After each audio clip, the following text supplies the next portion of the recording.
Hola, hola, colegas, ¿cómo están? Muy buenas noches, colegas, estudiantes de medicina y también colegas médicos, profesionales de la salud y de donde quiera que nos estén viendo, porque checando el registro, había personas de Estados Unidos, de Colombia, de Venezuela, de Argentina, Perú.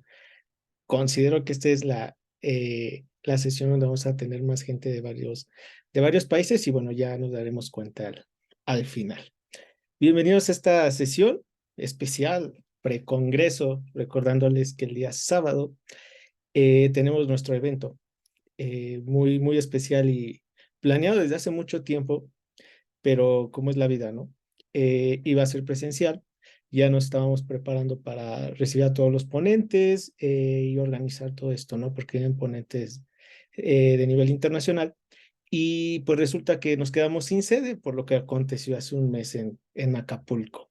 Eh, Ahí va a ser el congreso y pues bueno, se quedó sin hoteles Acapulco, sin auditorios y bueno, se tomó la decisión de hacerlo online y bueno, eso nos permitirá llegar a más personas y pues que lo tomen desde su casa, si quieren desde la cama lo pueden, lo pueden hacer.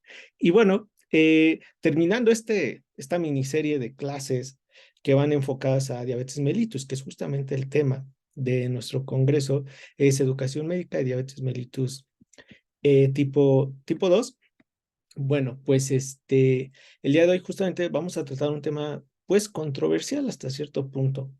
Quien ha estado en congresos a nivel nacional de medicina interna o de endocrino o como tal de diabetes mellitus, eh, existiendo los criterios de remisión, pues hay dos grupos, ¿no? Los que dicen que sí existe y los que dicen que no, a niveles de investigación y a niveles de especialidad, subespecialidad, ¿no? Entonces, justamente por eso elegimos ese tema, porque es algo controversial, pero existe.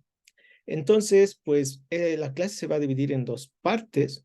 En la parte clínica tenemos a nuestra maestra de medicina interna, ya la conocen muy bien, la doctora Jessica Nanos Rayek, es internista del hospital ABC, uno de los mejores hospitales del país, y también es editora en Medscape. Cuando tengan un tiempo libre por ahí, léanla en su blog. Y bueno, vamos a ver la parte de clínica, bioquímica con ella, y con un servidor vamos a ver la parte de qué se sabe de los probióticos, ayudan en realidad para la diabetes. ¿Cuáles sepas? Pues bueno, lo vamos a revisar en el contexto de la remisión de diabetes mellitus tipo 2. Entonces, pues bienvenidos. Al final, ya saben, se pondrá el formulario de asistencia con la cual haremos sus constancias. Recuerden que la constancia del día de hoy es para todos los que estamos ahorita aquí. Y este, también al final vamos a sortear las dos becas de justamente de nuestro congreso, así es que les pedimos que pues no se vayan igual y ganen. Entonces, te damos la palabra, Jessica, bienvenida y pues Muchas gracias. hablar de Pues ciencia. gracias, como siempre, por la invitación. Pues espero les guste mucho esta plática. Les voy a ir pasando mi presentación. Me gusta a mí mucho que sea interactivo. Si tienen dudas, las pueden ir haciendo conforme vayamos avanzando en la clase. Y así vamos todos juntos. Déjenme presentar acá. Mm, ¿No quiere? Ya pueden ver, me supongo, mi pantalla Sí, todo bien. de manera adecuada. Entonces, bueno, vamos a hablar de un tema que yo siempre les digo que todos deberíamos de saber perfecto manejar o por lo menos tener conocimientos muy, o sea, buenos, seamos lo que seamos, que es la diabetes, ¿no? Porque siempre vamos a enfrentarnos ante un amigo, ante una tía, ante un primo, ¿no? Que va a querer hablarnos del tema o va a querer como pues, hacernos preguntas y es algo con lo que, pues, por la prevalencia siempre vamos a estar en contacto, ¿no? Si son cirujanos, si son cirujanos plásticos, ¿no? O sea, que podría sonar como muy alejado, pues incluso ustedes tienen que tener como el conocimiento básico de diabetes, ya que siempre va a haber un paciente que llegue con ustedes y que tenga este tipo de padecimiento. Hablando de diabetes en general, pues como para poder hablar de temas o de términos más novedosos, como decía Uriel de la remisión, pues tenemos que quitarnos los paradigmas un poquito antiguos o un poquito como tradicionales de la diabetes, ¿no? Como me supongo que no sé si a ustedes les tocó, pero cuando yo estudié por lo menos la carrera de medicina, pues como que nos dividían a la diabetes en diabetes tipo 1, diabetes tipo 2 y diabetes gestacional. O sea, esos eran como los tipos de diabetes que existían y como que tenías que encajarlos a los pacientes en estos grupos, ¿no? Sin embargo, hoy en día esto ya es mucho más dinámico y entonces ya tenemos diabetes de diferentes tipos. Ya no solo estamos hablando de una diabetes tipo 1, de una diabetes tipo 2, sino tenemos diabetes intermedias como la diabetes LADA o la diabetes MODI, que son pacientes que no cumplen con criterios de diabetes tipo 1, que recordemos así como ampliamente que la diabetes tipo 1 son pacientes que habitualmente tienen inmunidad y tienen autoanticuerpos que destruyen a su páncreas y son pacientes que habitualmente van a ser, o les llamábamos antes, ¿no? Los pacientes que eran insulinodependientes y los pacientes con diabetes tipo 2, pues generalmente son pacientes que tienen un patrón más de resistencia a la insulina, que tienen obesidad y que pues tienden a ser mayores, ¿no? En cuanto a su edad. Sin embargo, hoy en día con cambios y con mucho conocimiento, pues a veces tenemos pacientes jóvenes que tienen 10 años, ¿no? Pero que cumplen con criterios diagnósticos de diabetes tipo 2, porque recordemos que la obesidad infantil también es un problema y una epidemia de hoy en día.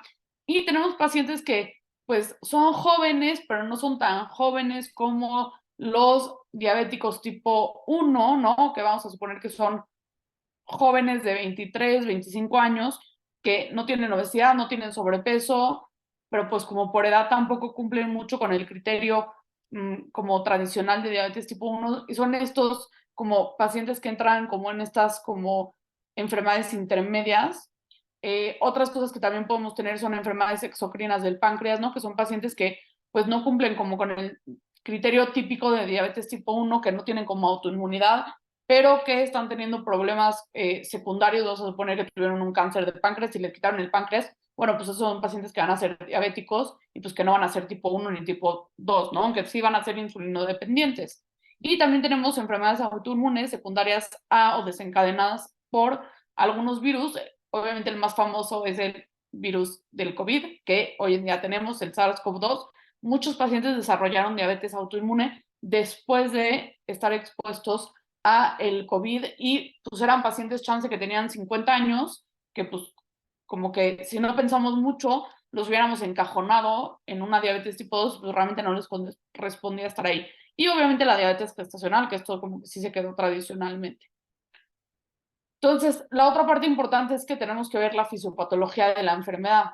Muchas veces cuando hablamos de fisiopatología de diabetes tipo 2 es como queremos decir obesidad, resistencia a la insulina y ya, como que no queremos ver más allá. Sin embargo, también tenemos determinantes sociales de salud que también afectan y tienen un impacto en la cuestión del desarrollo de la diabetes, ¿no? Como, pues obviamente nuestro estilo de vida pues ha cambiado muchísimo a través de los años, ¿no? Si nosotros nos ponemos a pensar, igual y hace 100 años, pues nadie trabajaba todo el día sentado, porque pues, ¿qué hacías, no? A menos que fueras una secretaria, pero en general, pues estábamos siempre en constante movimiento, ¿no? Para llegar al trabajo teníamos que caminar, o si queríamos agarrar el tren, pues teníamos que caminar a la estación del tren, o si queríamos, pues siempre había como mucho movimiento, ¿no? Y entonces hoy en día, pues los trabajos y nuestro estilo de vida tienden a ser mucho más sedentarios, o sea, realmente todos estamos aquí en la computadora sentados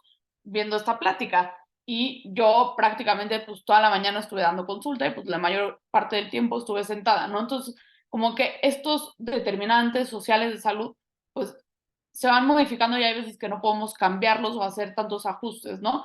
La otra parte es que con estos cambios en la sociedad, pues nuestro estilo de comida también ha cambiado, ¿no? Igual y antes comíamos mucho más, pues, vamos a decirle sano, mucho más, pues, eh, mucho más equilibrado en esta parte de que, bueno, pues igual y tradicionalmente las mujeres se quedaban en la cocina y entonces pues ellas eran las que cocinaban y entonces pues siempre cuando llegábamos a nuestras casas, ¿no? Antes pues igual y había como pues una ensalada y un carbohidrato y una proteína y pues como que tomábamos un poquito el tiempo de hacer la preparación de los alimentos y pues igual era un poquito más sano y un poquito menos comida rápida. Y hoy en día pues las mujeres también ya nos incluimos a la vida laboral y entonces pues finalmente tenemos que hacer todo con prisa y todo el tiempo estamos en constante movimiento Y eso pues hace que a veces la comida rápida, ¿no? Y la comida pues chatarra, pues sea como la manera fácil de alimentarnos, ¿no?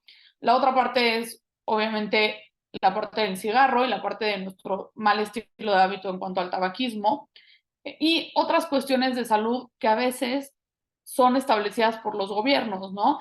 Pues en general el mundo está poca, poco dirigido o la medicina está poco dirigida hacia la prevención de la salud y estamos como siempre peleando contra las enfermedades, pero realmente hay pocos programas de salud social que nos ayuden a prevenir estas enfermedades y también entender un poco el problema de raíz, ¿no? Que a veces, pues, si tenemos pacientes, yo me pasaba en el servicio social de medicina general que pues a veces les decías a los pacientes que modificaran su dieta, pero pues al final ellos comían 10 tortillas en la mañana, 10 tortillas en la tarde y 10 tortillas en la noche, porque eran a lo que tenían acceso, ¿no? Y también, pues en esa parte a veces es difícil restringirlos, ¿no? Entonces, como que esta parte también a veces es difícil pelear contra ella.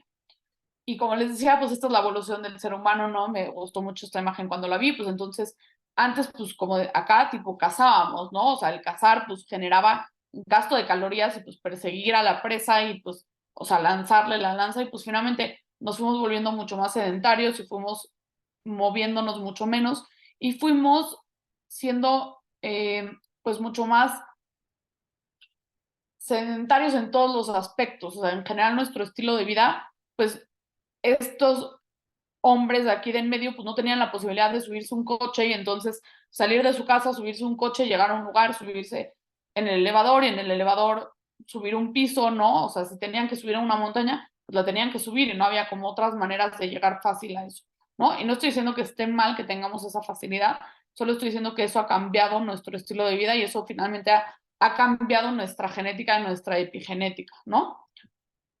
Entonces, la otra parte justamente es la parte hereditaria, ¿no? Que pues sabemos que uno de los factores muy importantes de la diabetes tipo 2 es la parte genética. Sabemos que hay genes que están mutados y que favorecen la predisposición genética de diabetes tipo 2. Si tenemos un familiar con diabetes, pues la probabilidad de que nosotros tengamos diabetes aumenta mucho. Y si lo pensamos aquí, o sea, ¿quién de aquí no tiene un familiar que tenga diabetes tipo 2, ¿no? Aunque sea el tío abuelo, siempre hay alguien, ¿no? Entonces, eso finalmente también se considera como un riesgo. Otro riesgo que tenemos todos los que estamos aquí, hola, ya dijimos que hay de otros países, ¿verdad? Pero bueno, muchos de los que tenemos acá es ser mexicano. Ser mexicano es un factor de riesgo para diabetes tipo 2. Lamentablemente tenemos esa fisiopatología, ¿no? Y entonces, pues, son cosas que no vamos a poder controlar, ¿no? Que no vamos a poder cambiar. La otra parte es la edad. ¿Por qué? Porque así como hemos evolucionado de este hombre, bueno, del mono a este hombre de aquí, también hemos evolucionado a vivir más años. Y recordemos que con la edad, cada año que vamos viviendo, nuestros telómeros, nuestro DNA se va dividiendo y dividiendo y dividiendo y es más susceptible a errores y a fallas en el sistema.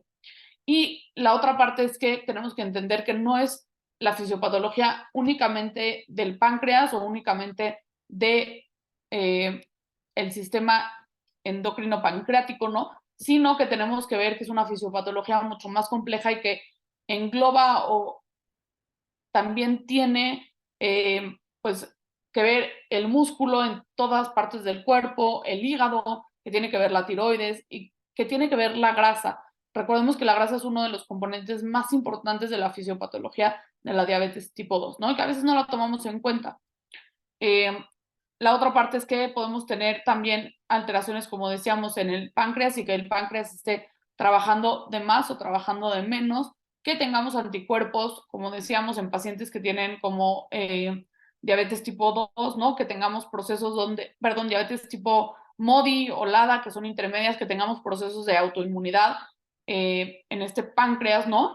Y recordemos que también hay una parte fisiopatológica de la diabetes tipo 2 donde el páncreas, por tratar de compensar esta resistencia a la insulina, va a tener una hiperinsulinemia hasta que llega un punto en el que el páncreas ya no puede trabajar más y tenemos o se creía que teníamos como una falla de las células beta del páncreas, que recordemos que son las que producen esta insulina, ¿no? Otra parte que yo siempre les recuerdo es que finalmente, cuando nosotros hablamos de diabetes, hablamos de una incapacidad de las células para extraer o para poder utilizar la glucosa o el azúcar de la sangre. Entonces, lo que pasa es que tenemos aquí pues un aumento en la glucosa en la sangre, en la glucosa sérica, pero las células de los diferentes órganos del cuerpo no están pudiendo utilizar esta glucosa y entonces estas células erróneamente viven en inanición cuando tenemos un torrente sanguíneo repleto de glucosa. Una manera de explicar esto, me gustó mucho estos esquemas, esta parte donde nos dice que como que tenemos un esquema, entonces nos dice que tenemos como una ingesta o un balance positivo de calorías. Recordemos que siempre o sea, nuestro balance tiene que ser como calorías que consumimos junto con calorías como gastadas o utilizadas que pues, los gastamos en nuestra actividad, ¿no? En nuestro día a día. Y pues esto tiene que tener un equilibrio, ¿no? Entonces aquí nos dice que si dentro de este equilibrio nos quedamos con más calorías, lo que va a suceder es que va a aumentar la grasa en el hígado. Esto va a aumentar el VDLL, que es un tipo de colesterol, en los islotes pancreáticos de las células beta. Y esto va a disminuir la respuesta de la insulina a la glucosa que nosotros consumimos. Y esto va a hacer que el páncreas de alguna manera disfuncione porque va a tener como esta grasa que estorba la señal del cuerpo de pedirle al páncreas que secrete insulina. Y entonces el páncreas, pues como tiene estas trabas o estas dificultades, no va a entender que el cuerpo requiere de esta insulina para poder procesar la glucosa que se consumió, ¿no? Esto a su vez, pues aumenta la glucosa postprandial, porque entonces, pues esta glucosa que nosotros consumimos se queda como estancada en el plasma, lo que va a hacer que la glucosa en el plasma aumente. Esto va a hacer que en el ciclo del hígado, como ya dijimos que esto no nada más tiene que ver con el páncreas, en el hígado aumente una parte de la resistencia a la insulina, y que haya una supresión de la producción de la glucosa, lo que va a aumentar la secreción basal de insulina, y esto va a hacer que haya una disregulación entre el páncreas, entre el hígado y entre la resistencia periférica de la insulina. Recordemos que nuestro cuerpo tiene en todos los músculos receptores para la insulina y entonces cuando empezamos a tener resistencia a la insulina, pues esta insulina no se puede anclar de manera adecuada a su receptor y esto hace que haya una incapacidad del cuerpo y de las células para absorber este azúcar, o más bien dicho, endositar este azúcar y entonces o esta glucosa y entonces se pueda utilizar en el ciclo que debería de utilizarse en las células, ¿no? Entonces, como decíamos, pues está como este debate entre a lo que le llamamos como control de la diabetes y remisión de la diabetes, ¿no? Y ahorita vamos a ir platicando un poquito del por qué este cambio de paradigma, ¿no? Entonces, antes era como pacientes que están controlados, pero nunca van a como remitir, ¿no? Sin embargo, a través de ciertas medidas que ahorita vamos a platicar, hemos visto que con una disminución de las kilocalorías o sea, que nosotros tenemos en ingesta, podemos disminuir en un 30% los triglicéridos hepáticos y esto va a favorecer que la acción de la insulina se active. ¿Por qué? Porque los triglicéridos en el hígado, así como platicamos en el páncreas, bueno, en el páncreas bloquean la secreción o la excreción, ¿no? De la insulina, pero en el hígado bloquean la acción de la insulina. Entonces lo que vamos a hacer es que si nosotros quitamos estos triglicéridos de la ecuación y dejamos a un hígado mucho más limpio, esto va a favorecer que se reanude el control de la producción de la glucosa hepática y va a ajustar o va a regular un poco la glucosa plasmática en ayuno, porque recordemos que el hígado también produce glucosa. A su vez, esta disminución de la ingesta de kilocalorías va a generar que estos triglicéridos pancreáticos disminuyan, lo que va a favorecer una recuperación de las células beta del páncreas. ¿Qué pasaba? Antes, cuando nosotros hablábamos tradicionalmente de la diabetes, lo que decíamos es, entonces nuestro cuerpo generó mucha insulina y pues llegó un punto en el que las células se murieron. Y entonces, pues ya cuando las células tuvieron una necrosis, pues, ¿cuál remisión? Si no, pues vamos a controlarlo con medicamentos y con el estilo de vida, pero finalmente, pues estas células ya no se van a recuperar. Sin embargo, con los nuevos paradigmas que hemos visto en cuanto a diabetes, hemos visto que estas células, cuando no están todavía necrosadas y no llegamos a un grado de necrosis, pueden recuperarse si logramos quitar los triglicéridos de el páncreas, y esto se hace con una disminución en el peso corporal, que ahorita vamos a platicar, y esto podría hacer entonces que los pacientes sí tengan una verdadera remisión. Entonces, hablando de remisión, obviamente es un criterio difícil de cumplir en el aspecto de que, pues, pacientes que lograron quitar estos triglicéridos de su páncreas, finalmente tienen que cambiar no solamente su ingesta calórica y no solamente sus kilocalorías, sino tienen a veces que cambiar, pues, todas estas determinantes sociales y algunas fisiopatologías que sí podemos lograr cambiar, ¿no? Para entonces realmente llegar a una remisión, ¿no? Y el otro problema es que una vez que ya hubo una remisión, ¿cuántos pacientes se quedan en remisión, no? Y como decíamos, esto es algo muy nuevo. Los estudios a 2 años nos han dicho que de 2 a 7 años, menos del 50% de los pacientes que lograron una remisión se quedan en remisión, y a 7 años, menos del 20% de estos pacientes se quedan en remisión y no regresan o remiten una diabetes, ¿no? ¿Y cómo vamos a hablar de un criterio de remisión? ¿Qué pacientes podemos decir que tienen una remisión?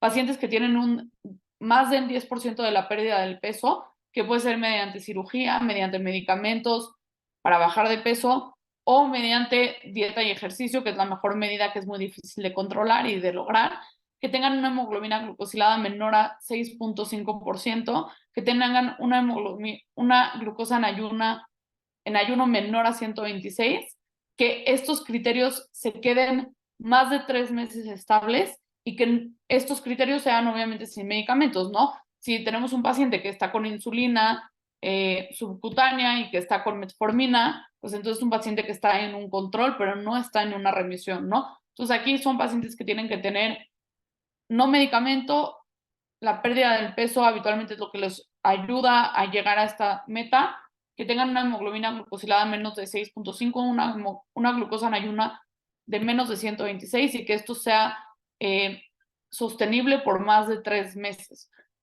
Realmente la remisión de la diabetes se empezó a hablar de ella cuando empezaron a ver las cirugías bariátricas, eh, y hoy en día pues ya tenemos medicamentos nuevos que deberíamos de poder usar para estos pacientes, que ha sido difícil utilizarlos para estos pacientes, como la semaglutide, la liraglutide, y ahorita viene un nuevo medicamento que se llama tericeteparatide, que realmente se ha visto que con este medicamento hay un 30% de pérdida de peso, todavía no llega a México, apenas se aprobó por la FDA en Estados Unidos. Y bueno, aquí en México el problema es que la semaglutide y la glutide son muy difíciles de conseguir porque la gente los está usando para bajar de peso, y pues pacientes que sí tienen criterios para usarlos en otros grupos como diabetes, pérdida de peso, para estos grupos pues no los pueden conseguir.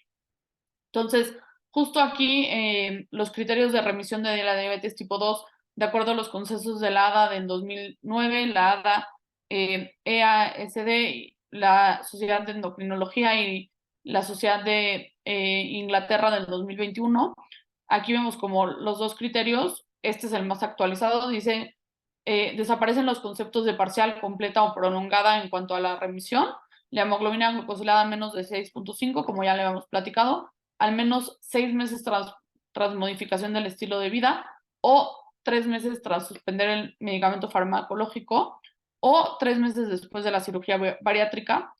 Ay, perdón. Y nos dicen que si en pacientes que tienen una hemoglobina glucosilada que no es confiable, como pacientes embarazadas o pacientes que tienen anemia o enfermedad renal crónica o que han tenido transfusiones, pues entonces buscamos que tengan una hemoglobina glucosilada menor perdón, una glucosa en ayuno de menos de 126 miligramos sobre decilitro.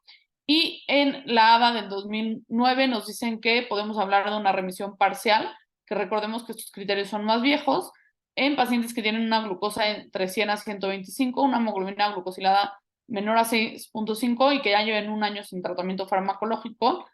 Remisión completa cuando tenemos una glucosa de menos de 100, en ayuno, hemoglobina glucosilada pues, dentro de rangos normales y que ya lleven un año sin tratamiento farmacológico, o pacientes que ya tienen una remisión prolongada, que ya hablamos de una remisión de 5 años, que ya llevaron estos 5 años sin tratamiento y que cumplen metas de hemoglobina glucosilada y de glucosa, ¿no? Pero realmente este es un nuevo paradigma y es algo muy nuevo que apenas pues está empezando a dar, y que conforme vayamos teniendo más información, pues vamos a ir aprendiendo un poco más, y vamos a ir orientando a los pacientes hacia este punto. Lo importante aquí es que pues pacientes que llegan a una remisión van a tener que persistir haciendo estos cambios para lograr una remisión prolongada, aunque no se use el término, pero para lograr una verdadera remisión y que no sea algo nada más momentáneo o paulatino. Y pues Uriel, los voy a dejar yo con Uriel, que ya lo conocen, para avances en la investigación de diabetes tipo 2 y la microbiota en cuanto los probióticos. Realmente los probióticos van a ser el futuro de la medicina, entonces pues hay que seguirnos preparando en este tema. Antes de despedirme, les voy a dejar en el chat mi Instagram. Me encantaría que me sigan ahí. Siempre hablo de muchos temas de salud y siempre aprendemos juntos todos. Y los dejo con Uriel.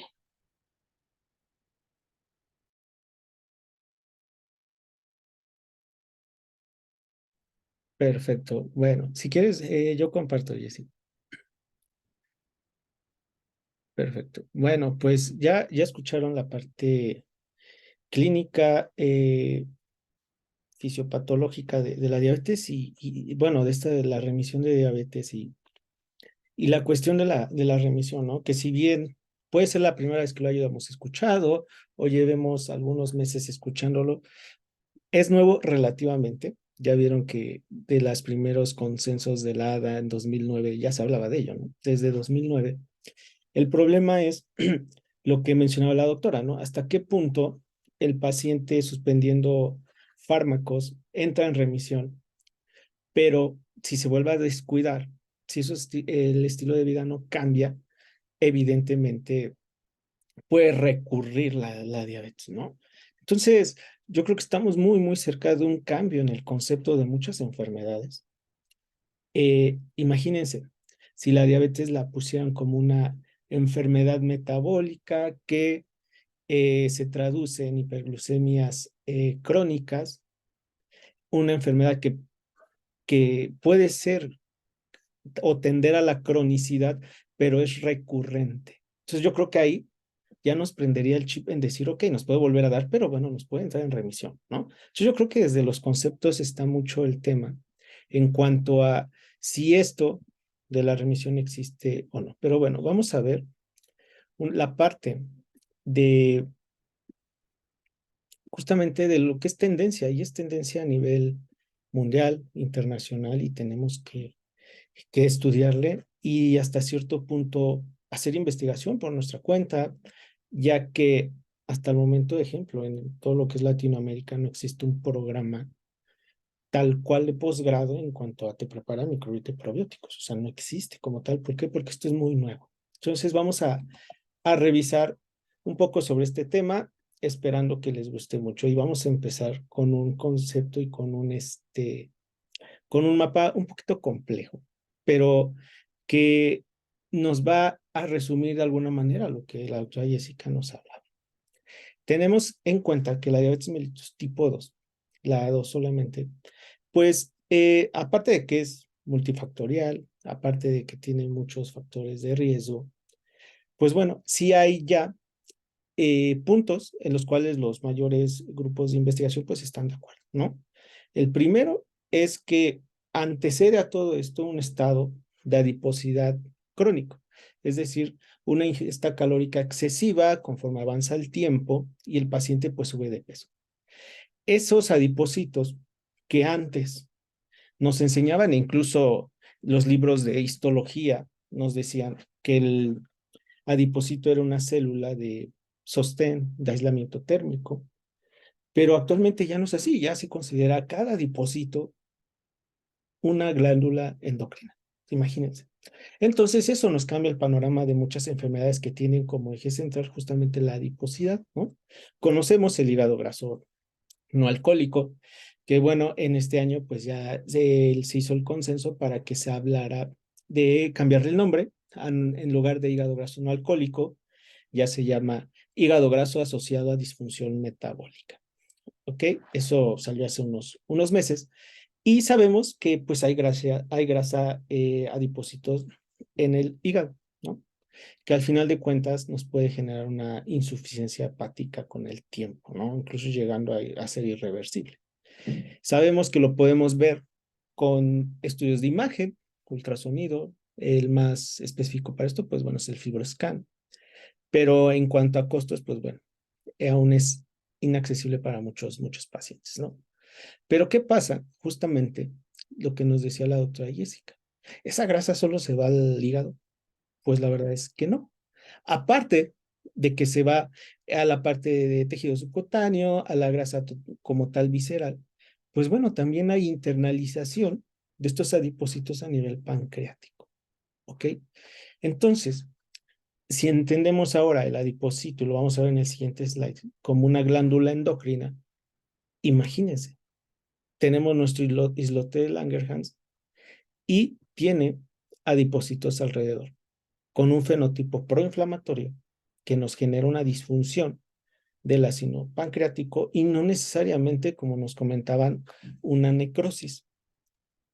Es una teoría bastante lógica en la cual, porque cuando bajamos de peso, cuando llevamos un correcto tratamiento y apego al mismo, disminuimos peso, disminuimos grasa visceral, se reactivan esas células beta pancreáticas y hay otra vez secreción de insulina, ¿no? Obviamente es paulatinamente, pero lo que antes se nos hablaba de que se morían las células, pues resulta que no, si hay reactivación.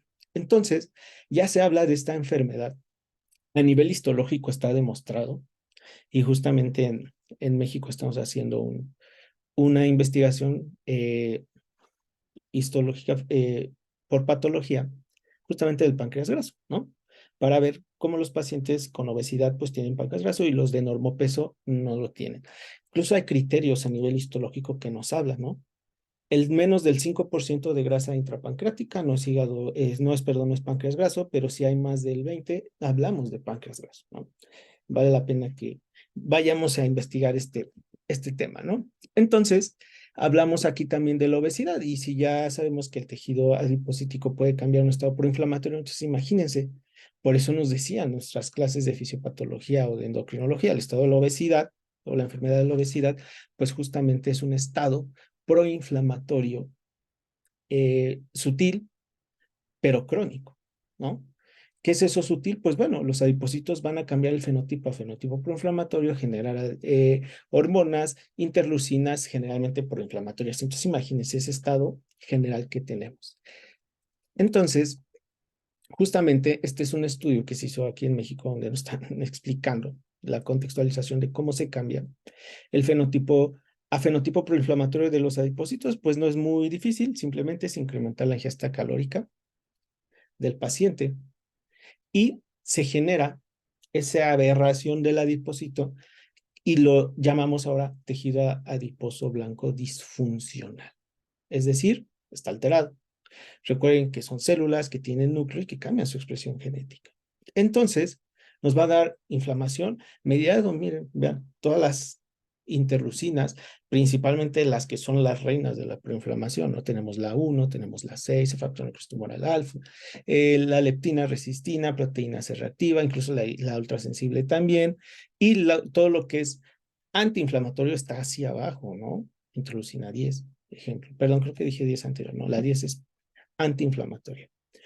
Entonces, vean, esto hace que tengamos esta inflamación que ahorita estamos en ver si le vamos a llamar inflamación sutil o metainflamación, pero justamente es esto, y que nos va a generar un síndrome metabólico, que sabemos que es la conjunción de varias enfermedades que tienen por eje central la obesidad abdominal, más diabetes mellitus con o sin tratamiento, o con hipertensión con o sin tratamiento. También estamos viendo la parte de hipertrigliceridemia, hipercolesterolemia.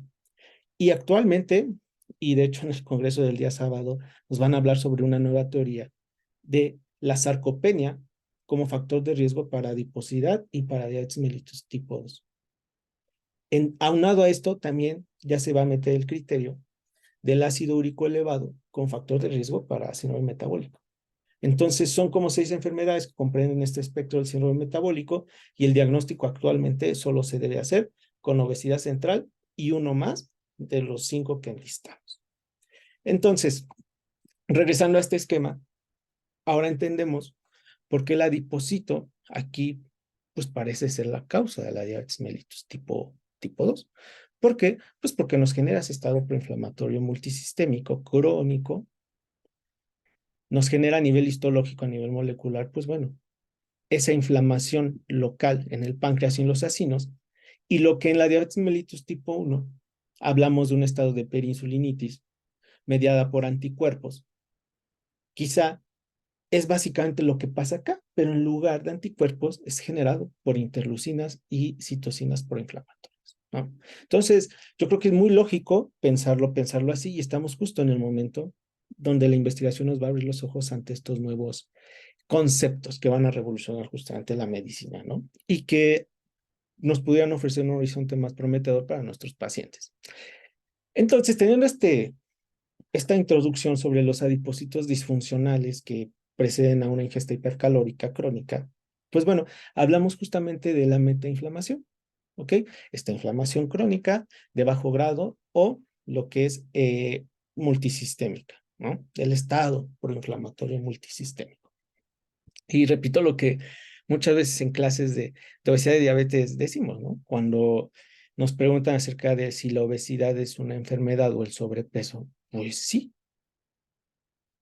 Entonces, nosotros como médicos, pues bueno, tenemos que hacer un poco de caso omiso a la parte de la inclusividad, que está muy, no de moda, es necesario, pero nos hablan de que los pacientes con sobrepeso, pues bueno, no hay que decirles que está mal, pero bueno, como médico les podemos decir que es una enfermedad, ¿no? Y que justamente está llevando a la quiebra las complicaciones que generan la obesidad. Y, y bueno, entonces con este reforzamiento de lo que vimos en la parte 1 de la charla, y ahora que nos metimos un poco a la parte de el adipocito disfuncional, pues bueno, vamos a hablar sobre la microbiota un poco a grandes rasgos para quienes sea un tema nuevo, porque les voy a repetir, esta convocatoria es ese tan grande y a veces perdemos el control de quién ya tiene antecedentes de esto y quién no. Pero bueno, siempre es correcto hacer un resumen, ¿no? Entonces, entendemos por microbiota todos los seres microscópicos que viven con nosotros y que hacen simbiosis y que nos acompañan desde el nacimiento, ¿ok? Se habla de que son más de 1000 tipos de bacterias y que superan a las células en más de 8 a 10 veces. Entonces, imagínense, nuestro cuerpo que está formado generalmente por agua, pues también por bacterias, ¿no? Y que estas bacterias seguramente están adaptadas más al entorno que nosotros, porque llevan por ahí de 3 mil millones o billones de años, y nosotros llevamos por ahí de 200,000, ¿no? Entonces, seguramente estas bacterias están más evolucionadas que nosotros. Entonces, ¿qué afecta a esta microbiota? Y les vuelvo a repetir, es la comunidad microbiana que está compuesta por bacterias, hongos, virus, incluso algunos parásitos que hacen simbiosis con nosotros o que son comensales, es decir, no nos hacen daño, pero se benefician de nosotros. Somos su planeta, somos su ambiente donde están viviendo. Hay factores que la modifican. Entonces, ¿es un medio cambiante? Sí, la microbiota es un medio cambiante, un órgano cambiante. ¿Qué nos puede modificar la microbiota? Pues bueno, aspectos genéticos del huésped, de nosotros, el medio ambiente donde se desarrolle el paciente, la dieta, que considero es el principal factor modificador de la microbiota, la dieta. Ya se está viendo que el estrés, cuestiones mentales también la afectan. La higiene, pues por supuesto. La medicina, la medicación, más cuando es crónica, sí genera cambios en la microbiota. Si el paciente fuma o toma alcohol, también la cambia. Y la edad, ¿por qué la edad? Porque a la edad tiende a disminuir la cantidad, la población general de microbiota, pero tiende a subir la diversidad. Entonces hay investigaciones, principalmente europeas, donde nos hablan que mientras tengas más diversidad en la microbiota, pues vas a ser más sano y más longevo. Entonces, es bastante interesante, ¿no? Ahora, hay dos términos que tenemos que empezar ya a manejar, la eubiosis y la disbiosis. Entonces, tenemos a nuestra microbiota, pero no todo es color de rosa. Esta microbiota puede estar sana o puede estar enferma. Y justamente son estos términos. La eubiosis, lo que está en verde, justamente es la microbiota sana, ¿ok?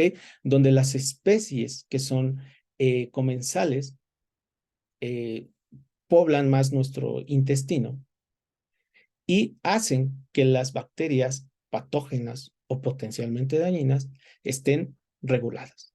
Entonces, un estado de biosis es un paciente que no tiene alteración a la microbiota. Y la disbiosis es esa pérdida de la homeostasis a nivel microbiano, donde ahora las bacterias que nos van a causar cierto daño, pues justamente van a ser las patógenas y potencialmente dañinas, y las bacterias saludables van a estar en menor concentración. Entonces, vean, esto muy interesante, ¿no? Y estas preguntas me gusta mucho hacerlas, ¿no? ¿Las bacterias son seres vivos? Van a decir todos, sí. ¿Las bacterias se alimentan? Claro. ¿Las bacterias presentan metabolismo? Pues justamente si se alimentan, pues generan un metabolismo interno y producen toxinas, que es producto de ese metabolismo. Toxinas o compuestos químicos que se llaman metabolitos, ¿no?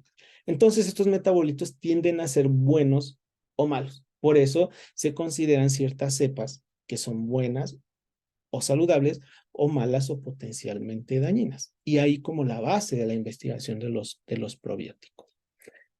Ahora, a nivel del ecosistema de la microbiota intestinal, recuerden que la microbiota cambia de acuerdo al órgano que lo estemos estudiando. Y si escucharon bien, al órgano sistema, porque tenemos microbiota, la principal investigación pues está en microbiota intestinal, pero tenemos microbiota oral, en las mucosas, tenemos microbiota en la piel, que es totalmente diferente a la del intestino. Entonces, cuando hablemos de microbiota, pregúntense, sí, pero ¿de dónde, no? Porque pues hay en todos lados y en todos lados es diferente, ¿no? En la parte conjuntival también tenemos microbiota, imagínense. Entonces, a nivel intestinal, que es donde nos estamos guiando más a la investigación, pues bueno, sabemos que existe un microambiente inductor de la microbiota, ¿no? Recuerden. Entonces, nuestro intestino, si nos metemos en nuestra mente, en nuestras clases de patología o de histología, pues bueno, en realidad es un tubo, ¿no? Que tiene cierta presión, es oscuro y que tiene cierta temperatura mediante nuestra alimentación, pues tiene ciertos sustratos para esas bacterias. Entonces es un ambiente totalmente bacteriano, ¿no? Entonces, conforme nosotros le echemos alimento rico en calorías, pues bueno, nuestras bacterias se van a acostumbrar a comer ese tipo de alimentos y pues van a generar ciertos metabolitos que van a ser dañinos para nosotros. Pero no solo eso, hay un nuevo tipo o un nuevo síndrome, que estamos hablando del síndrome de intestino permeable, no irritable, permeable, o con fuga, que justamente es la pérdida de la integridad de la barrera epitelial por un estado proinflamatorio crónico generalmente dado por la obesidad. Entonces nos hablan que justamente estos metabolitos, que son estas bolitas naranjas, que no iban a pasar porque teníamos un balance, pues ahora van a pasar al torrente sanguíneo porque ya se perdió justamente esa permeabilidad, esa impermeabilidad intestinal, ¿no? Y entonces hablamos justamente de esto. Ya se sabe que en el concepto de la eubiosis, pues bueno, hay simbiosis, estamos bien, estamos ahí en comunión con nuestras bacterias.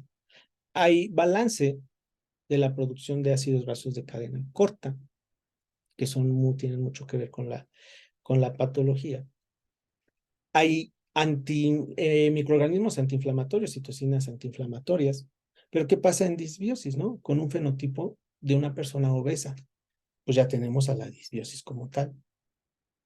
Tenemos un estado proinflamatorio que se junta con el estado proinflamatorio multisistémico. Entonces es un multisistémico más uno local en el intestino. Y con este antecedente, pues bueno, seguramente ya han escuchado mucho los famosos ejes de la microbiota. Están descritos pues muchísimos, ¿no? Pero los más importantes, bueno, no más importantes, sino de los que más hay evidencia, pues bueno, el eje intestino-cerebro, asociado a enfermedades neurodegenerativas, hacia enfermedades cardiovasculares. Hay microbiota que justamente produce algo que se llama endotoxemia metabólica y resulta que es un fenómeno aterotrombótico y aterosclerótico, ¿no? Y dices, ¿una bacteria puede hacer eso? Sí, ya nos estamos dando cuenta que sí. Y en la cuestión del metabolismo, lo que más se ha estudiado es evidentemente síndrome intestino irritable, obesidad, diabetes mellitus tipo 2, ¿no? Y ya se sabe que algunos tipos de cáncer. Entonces, vean cómo algo que era desconocido para el estudio médico del pregrado y del posgrado, pues imagínense, no conocíamos nada de lo que pasaba dentro de nosotros y que seguramente ahí hay muchas respuestas porque nunca lo habíamos tomado en cuenta. Entonces podemos hablar que la microbiota es un modulador, nos puede tender hacia la salud o hacia la enfermedad, ¿no? Se divide en 5 tipos principales, los 2 principales son los firmicutes y los bacteroidetes.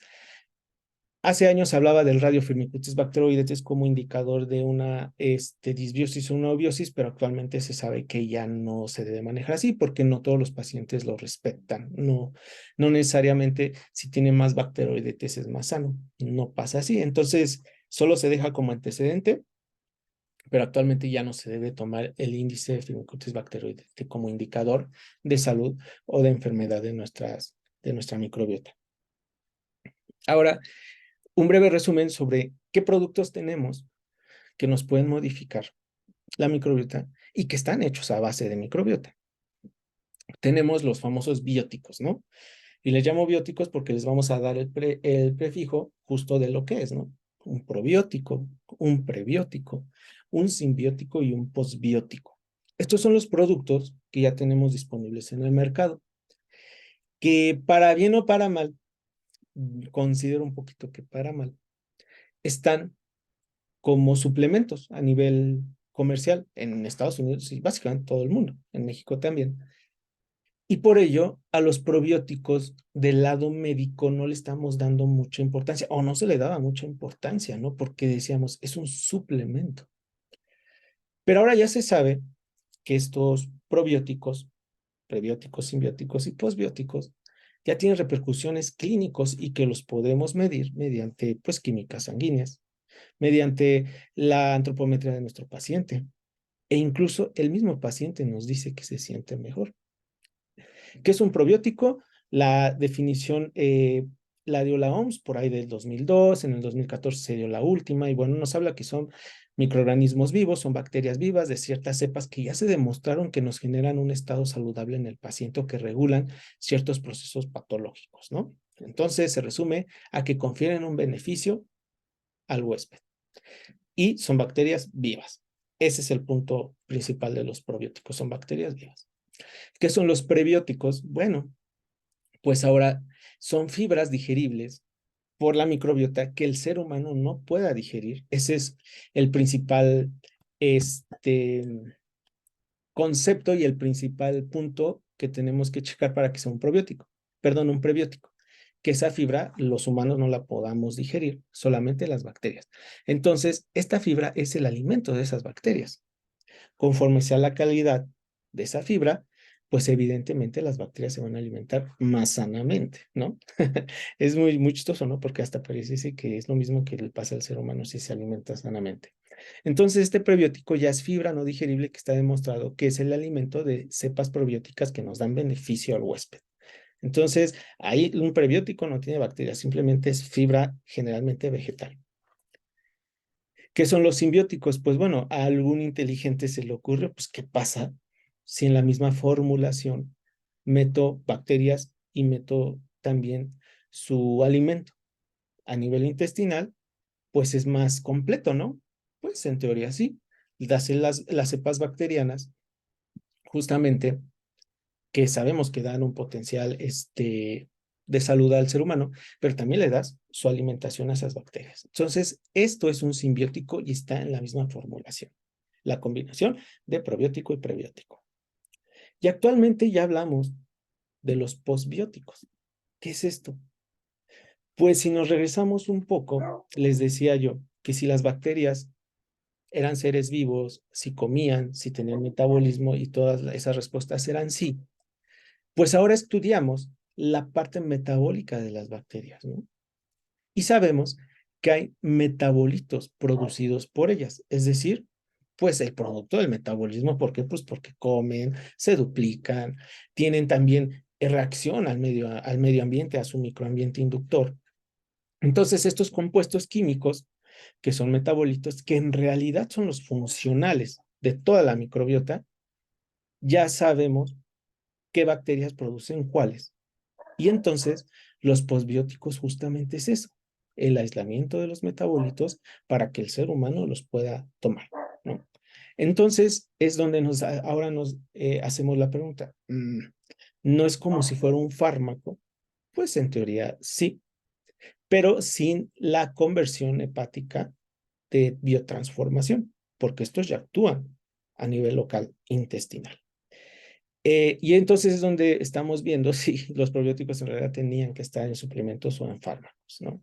Pero bueno, estos postbióticos, que son metabolitos bacterianos, cumplen ciertas características y tienen ciertas características que los hacen muy especiales.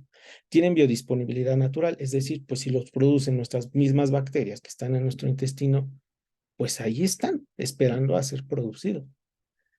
Pueden estar en altas concentraciones mientras les demos el alimento correcto a nuestra bacteria y mientras hagamos ejercicio, descansemos, estemos de buen humor, que sí influyen. Hay estudios de mindfulness justo con microbiota intestinal muy interesantes. ¿Son de fácil administración? Pues sí, como cualquier cápsula o inclusive se pueden diluir. Y hay gran tolerabilidad tisular y esto es lo importante. ¿Cuántos de ustedes generalmente han recetado probióticos? Pues yo creo que la mayoría de los que estamos aquí. ¿Y cuántos pacientes han tenido que desarrollan alergia al probiótico? Yo he estado, yo creo, como a 200 pacientes y ninguno me ha llegado con alergia al probiótico. Entonces, ¿por qué? Porque hay tolerabilidad tisular. Les repito, si esa cepa bacteriana ya la tenemos en el organismo, simplemente que no estaba poblada como tenía que ser, pues no nos va a hacer daño porque nuestro cuerpo ya está acostumbrado, ya conoce esa bacteria. Y eso es lo importante de los probióticos y por qué funcionan casi al 99.99 de los pacientes. Entonces, este es un resumen de qué es un probiótico, un prebiótico, un simbiótico y un posbiótico. Ahora vamos justamente a esto. Nos hablan los investigadores ya más actuales que para evitar el uso indiscriminado como lo fue de los antibióticos, y no a lo mejor por los médicos, sino por los pacientes también, pues justamente como los probióticos se hicieron más famosos en el COVID y post-COVID, porque pues nos decían los anuncios que modulaba el sistema inmunitario, las defensas, todo esto, pues los pacientes empezaron a comprar probióticos, incluso hasta también se escasearon, ¿no? Pero básicamente solo los empezamos a usar para síndrome de intestino irritable, y para levantar las defensas, ¿no?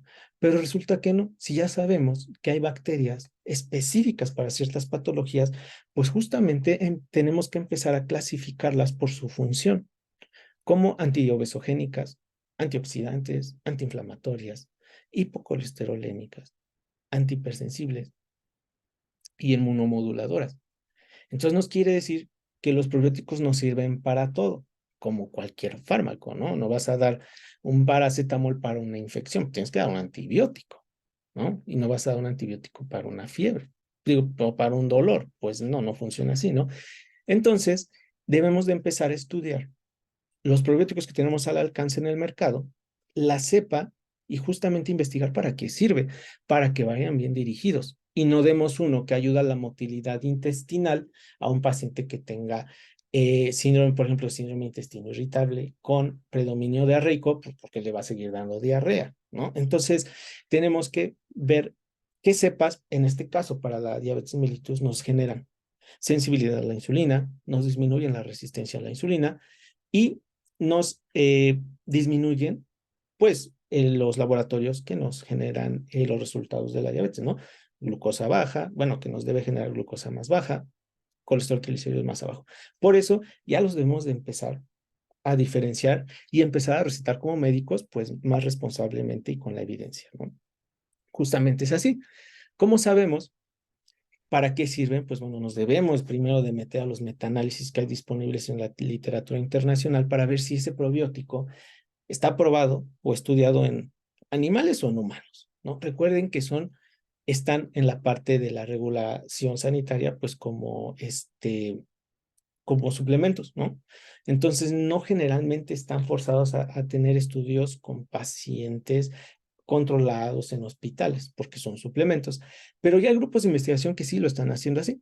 Entonces, vamos a ver de una manera rápida, aquí están las referencias y si gustan se las pasamos por correo para que las revisen.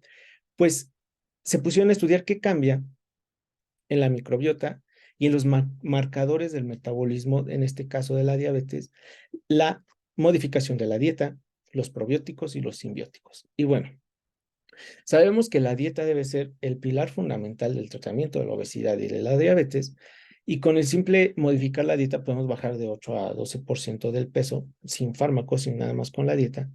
Pues vean, nos baja el índice OMA, nos baja el peso, nos baja la resistencia a la insulina por sí solo. Pues, ¿qué pasa si les damos prebióticos? Pues bueno, los más estudiados, pues como pueden ver, son la Akkermansia mucinífila. Vamos a ver Lactobacillus paracasei, Plantarum, uno bien famoso que está ahorita en México y ahorita lo nombramos en la marca comercial porque no es comercial. Y justamente se ha visto que mejoran el estado antiinflamatorio. Entonces, indirectamente nos está arreglando algo que sabemos que la obesidad nos genera, este estado proinflamatorio. Pues aquí, con los probióticos, nos va a generar un antiinflamatorio. Entonces, nos va a ayudar a la terapéutica. Pero no solo eso, a niveles de los marcadores que podemos pedir del laboratorio, también nos disminuyen. Nos disminuye la glucosa, el índice HOMA. Y vean aquí ya vemos que hay estudios, por ejemplo, con Lactobacillus reuteri versus placebo con 42 pacientes, hombres y mujeres con diabetes mellitus tipo 2. A nivel inflamación que se miden interleucinas, factores de necrosis, dicen que no hubo cambios, pero la sensibilidad a la insulina aumentó. Entonces, a cierto punto, pues sí hizo un efecto bueno en la salud de los pacientes, ¿no? Vean aquí, tenemos el mismo probiótico en humanos con obesidad y nos marca que incrementa el GLP-1, incrementa la insulina, el péptido C, disminuye el índice OMA, aumenta la tolerancia a la glucosa y la sensibilidad, entonces nos mejora los parámetros bioquímicos del paciente con diabetes mellitus tipo 2. Vean, pacientes humanos, no son ratones. Entonces, vemos si tenemos esta cepa disponible, pues nos puede funcionar, ¿no? Como coadyuvante en el tratamiento, eso es bien importante. Los probióticos hasta el momento los debemos manejar como coadyuvantes, no como tratamiento de la enfermedad, ¿ok? Vean, Lactobacillus paracasei, ya se vio que baja el estado adipocítico del hígado. ¿Eso nos puede ayudar para el hígado graso? La respuesta es un sí. Entonces, como pueden ver, ya estamos viendo para que sepa qué marcadores nos está modificando. Y ahora hay dos bacterias, bueno, tres, que están siendo muy famosas en la investigación en esta patología, que es obesidad y diabetes mellitus tipo 2, que generalmente se deben de ver básicamente igual, ¿no? Porque la mayoría de diabetes tipo 2 pues tienen antecedente un estado hipercalórico, ¿no? Entonces, vean estudios con Akkermansia mucinífila que se perfila para ser el mejor probiótico para modular el paciente con diabetes mellitus tipo 2 y con obesidad. Pues vean, ya hay estudios. Vean 54 pacientes versus placebo. Se les da como probiótico la Akkermansia y ya se sabe que disminuyen los marcadores inflamatorios a nivel hepático y también a nivel inflamatorio sistémico. ¿Son seguros? Sí, porque como cualquier fármaco, pasan por pruebas, imagínense, a este tipo de pacientes en estos protocolos se les dan los probióticos por ahí de 12 semanas o 18, que es lo que está recomendado dar un probiótico, unas 12 semanas para que te dé un efecto bien, ¿no? No es instantáneo. Y hacen estudios de laboratorio para perfil hepático, perfil renal, y resulta que no se cambia, no hay cambio, por ejemplo, en la creatinina, no hay cambio en las transaminasas hepáticas, entonces no tienen toxicidad a nivel renal ni hepático. ¿Son seguros? Pues está viendo que sí, por lo que vimos en el slide anterior, que tienen gran tolerabilidad tisular. ¿Por qué? Pues porque son bacterias de nosotros, ¿no? Entonces, lo importante de todo esto es que ya debemos de empezar a enfocarnos para qué sirven nuestras bacterias y para qué las podemos dar y saber cómo demostrarlo clínicamente en el paciente. ¿Ok? Otra de las grandes cepas bacterianas que se están postulando para ser las mejores para estas enfermedades, pues ven esta llamada Hapnia, que es muy nueva. En México ni la he visto, pero también ya se ve que mejora la circunferencia abdominal, es decir, disminuye la circunferencia abdominal, disminuye el peso y pues bueno, como efecto secundario, pues te va a mejorar el paciente que tiene diabetes, ¿no? Va a llegar a metas más correctamente. Y como esto se repite en varios estudios, ¿no? Solo quería que los vieran, que hay evidencia científica, que hay que buscarla. Y entonces les decía, hay que usarlos como terapia complementaria a la farmacológica. Sería irresponsable yo decirles, quítenle la metformina, quítenle sus SGLT2 o sus inhibidores de GLP-1, y denle puros probióticos. Pues no funciona así hasta el momento. No. Debemos de dar probióticos más el tratamiento farmacológico base para modularlo correctamente. Y vean, este esquema nos resume cómo debe ser la terapia, ¿no? Justamente podemos usar posbióticos, prebióticos, simbióticos. La dieta es bastante fundamental para esto, más los fármacos para diabetes. Y vemos cómo baja la adiposidad a nivel general, a nivel hepático, a nivel pancreático, y nos mejora la producción de insulina, lo que nos decía la doctora. Hasta cierto punto se reactivan los acinos pancreáticos, pues sí, ya se vio que sí. Pero también vean, llegamos a un momento donde sabemos qué pasa, qué le pasa a la microbiota con los fármacos que aquí le llaman en este estudio antidiabéticos, ¿no? Se estudiaron perfiles de secuenciación genómica y en microbiota de pacientes con diabetes que tenían tratamientos, por ejemplo, con metformina. ¿Qué le pasaba a esa microbiota? Vamos a darle un zoom tantito. La metformina nos dice que a la Akkermansia mucinifila le ayuda, pero también a las bacterias potencialmente dañinas, ¿no? Como son las Escherichia coli, las vibrios también. Entonces, nos dice la metformina en un paciente con peso elevado, nos va a generar una disfunción metabólica. No nos va a ayudar tanto a la parte de la microbiota, ¿ok? Pero ¿qué pasa? Por ejemplo, vamos a ver aquí, con un receptor del agonista al GLP-1 nos habla de que mejora el radio Firmicutes bacteroidetes, que hay mejor bifidobacterio, que nos ayuda a llegar a parámetros metabólicos mejor, contribuyen a los efectos benéficos del tratamiento más el del probiótico y entonces se potencializa. Y por eso estos fármacos son tendencia ahorita, ¿no? Porque son los modificadores de la enfermedad, ¿no? Ya son los nuevos, que si bien son caros hasta este momento todavía sí, pero bueno, son renoprotectores, cardioprotectores, así se están manejando, entonces son seguros, ¿no? Vean, igual aquí, los inhibidores del DPP4, pues bueno, nos hablan de que dan homeostasis intestinal, es decir, nos pueden remitir un proceso de disbiosis, pues sí, contribuye a los efectos benéficos del fármaco también y de las bacterias potencialmente saludables.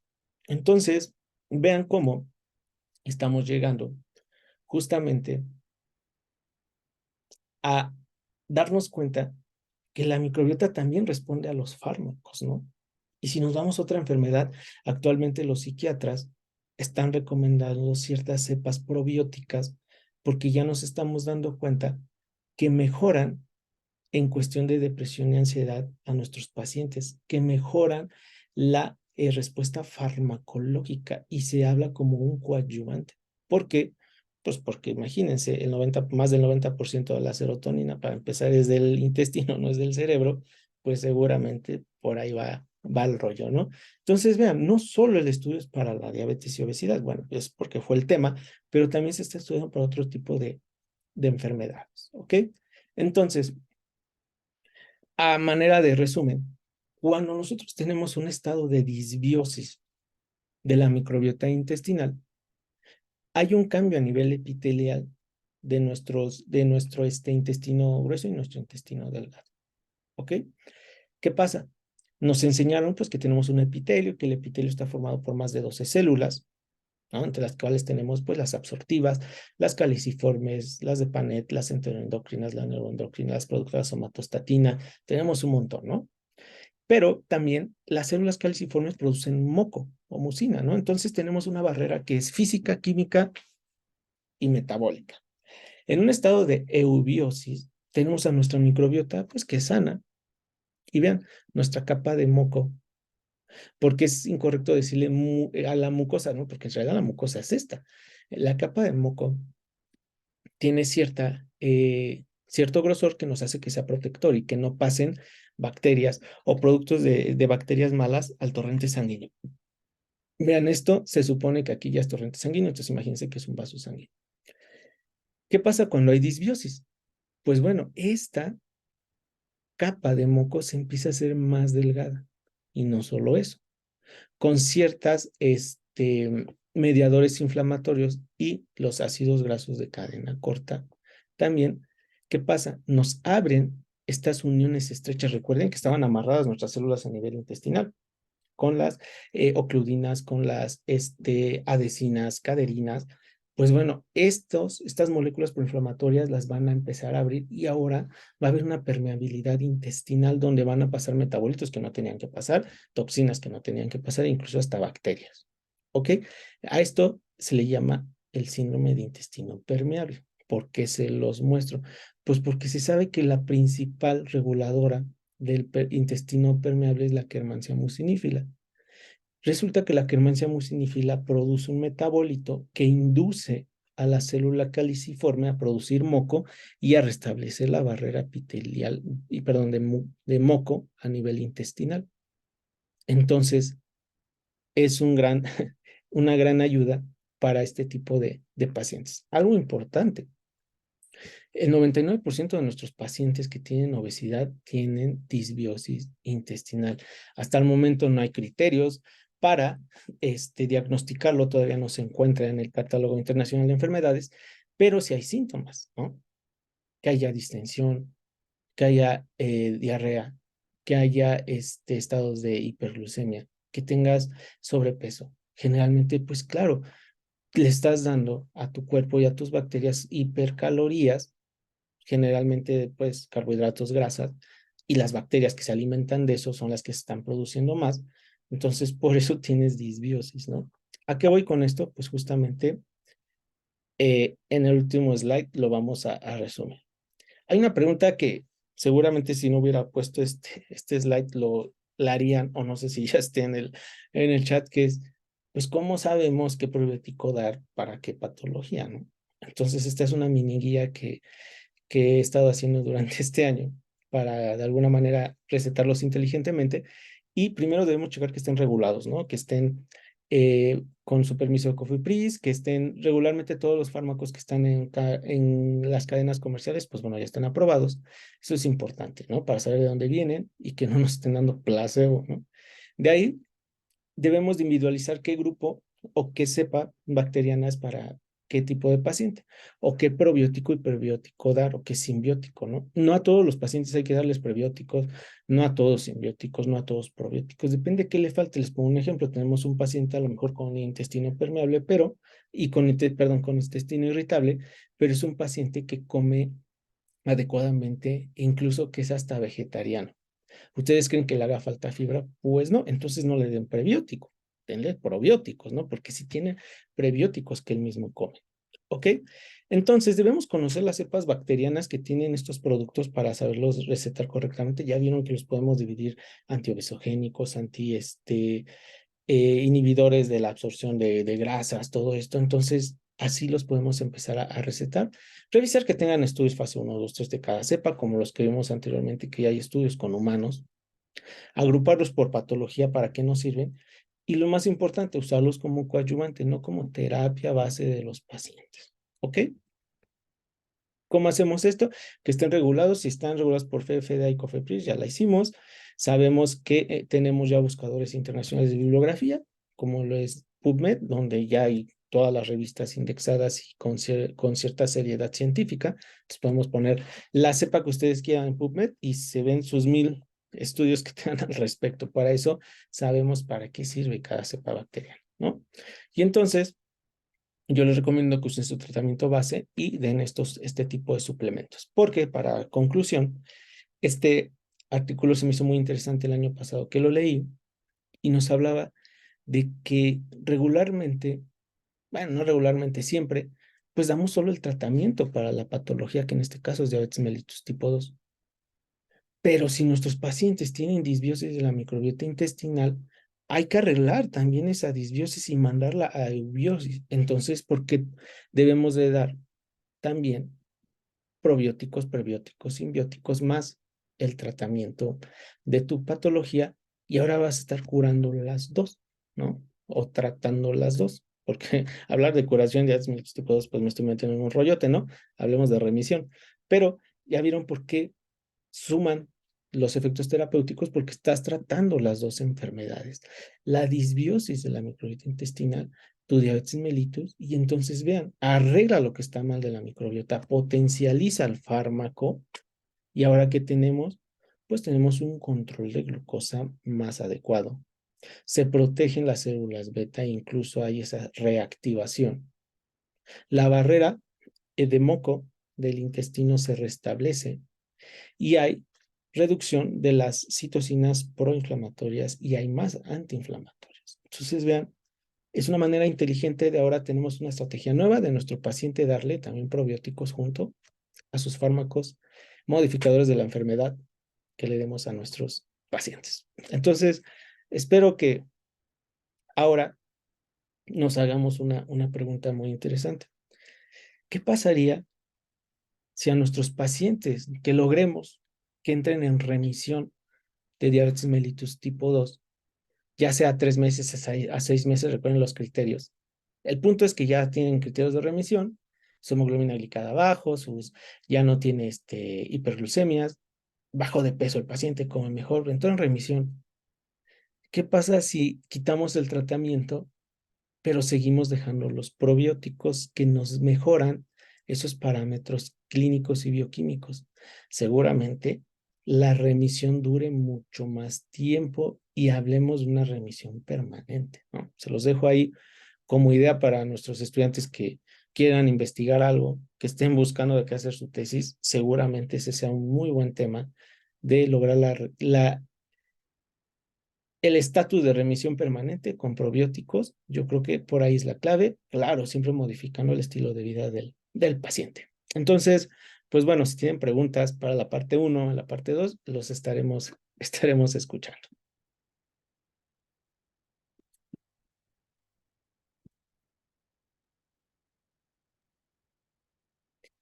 Yo Y me bueno, reconecto. si hay preguntas, las ponen en el chat y las vamos leyendo, ya sea. Sí, a ver, te voy a decir algunas que Ah, ya chequé yo que estaban como poniendo.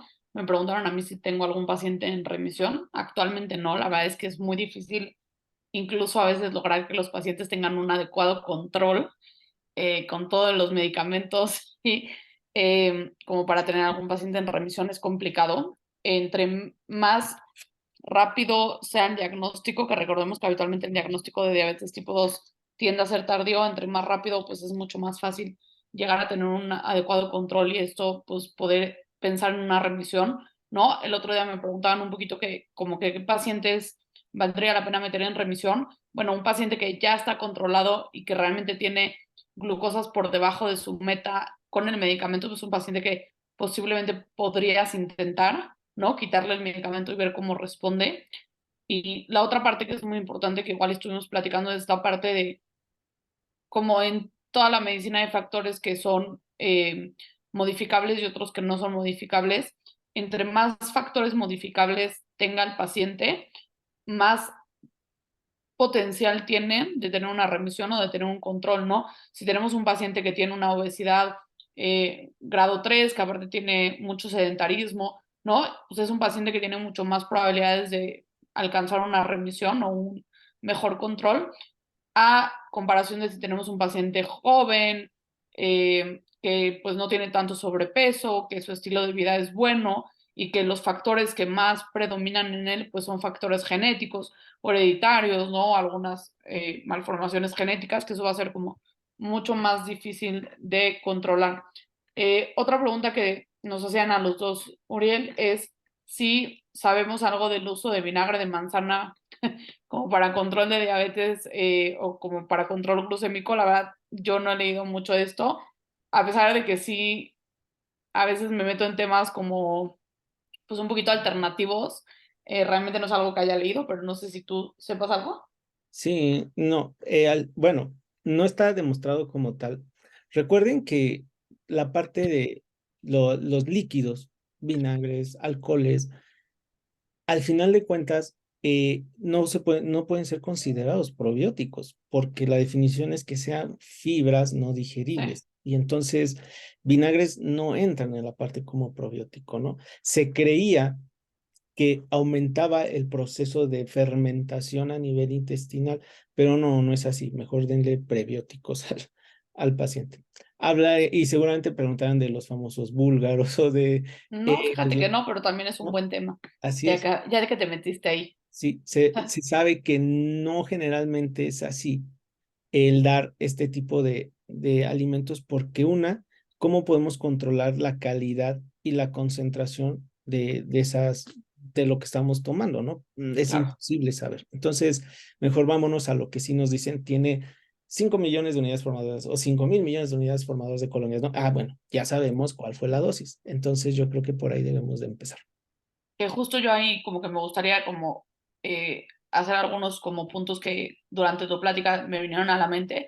En cuanto al sobrepeso y la obesidad en esta parte de body shaming y así, sí es importante entender que hay una línea entre lo que podemos nosotros expresarle al paciente como preocupación genuina por su salud y la otra parte que realmente se usaba mucho, que es esta parte de culpa y como regaño al paciente. Entonces es como un poquito no ver todos los factores, ¿no? Y nada más tratar o querer tratar solamente su obesidad, un poquito echándole la culpa al paciente sin entender que pues finalmente también es una enfermedad metabólica multifactorial, la obesidad, ¿no? Y que eso no va, que regañar al paciente y hacerle body shaming no va a traer realmente como ningún bien.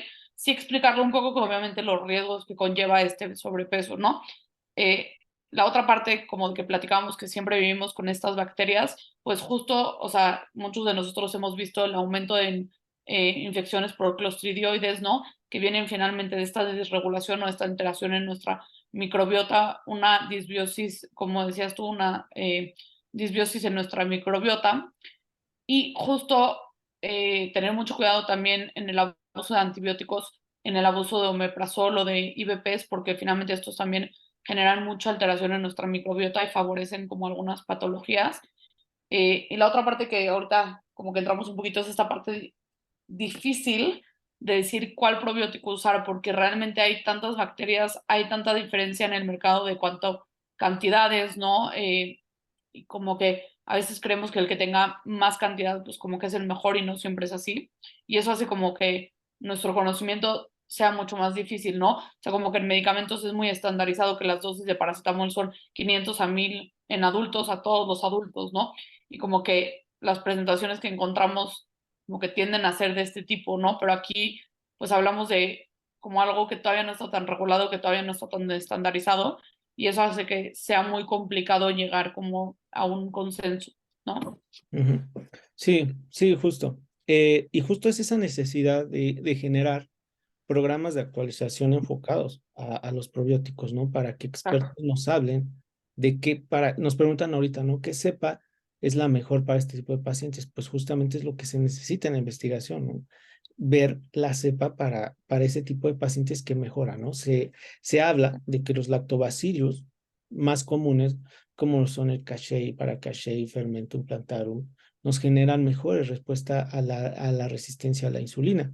Pero hay mucho, mucho por leer, ¿no? Y de hecho estamos preparando un programa en enero justamente de que nos hablen de microbiota y nos hablen sobre los probióticos para que tengamos mucha luz. Entonces, espérenlo, eso va a ser en enero. Vamos a tener varios expertos que nos van a explicar todo esto. Pues sí, creo que como que son difíciles las preguntas en este aspecto porque creo que hay que individualizar mucho a los pacientes y que eso se hace muy difícil dar como una recomendación como tan generalizada, ¿no? Sí, preguntan sobre uno de los probióticos que más se está vendiendo, que bueno, no es comercial, pero bueno, dice Microbiofit. Este, pues no como tal la marca, pero sí esa cepa es de las más estudiadas. Entonces, no busquen el nombre comercial, sino la cepa bacteriana y échense esos estudios y ahora sabrán para qué sirve, ¿no? Pero ese es uno ahorita que está en tendencia para bajar de peso, ¿no? Pero volvemos a lo mismo. Pues regularmente no son fármacos o probióticos para bajar de peso, sino para mejorar otros parámetros clínicos y vamos a llegar a lo mismo, a la automedicación y al exceso en el uso de los mismos, Exacto. ¿no? Ujú. Tampoco es lo ideal. Pone acá Celia que el trasplante fecalmente finalmente es microbiota justo, pero si sea, o sea, no sé si sepan un poquito, pero bueno, o sea, el trasplante fecal es uno de los métodos más efectivos para el control de infecciones por clostridioides, pero para ser voluntario, o sea, para que tú puedas donar tu materia fecal, o sea, no saben todos los criterios que necesitan. O sea, se los juro, yo creo que es más fácil donar la médula ósea que donar tu materia fecal. O sea, realmente para que puedas donar tu materia fecal tienes que tener muchísimos criterios como que tengas más o menos la misma microbiota similar a la persona que le vas a donar, que no hayas tomado analgésicos, que no hayas tomado que no hayas tomado IVPs, que no hayas tomado antibióticos. O sea, realmente es como muy complicado donar y es justamente por eso, porque la mayoría de nosotros tenemos alteradas nuestra microbiota.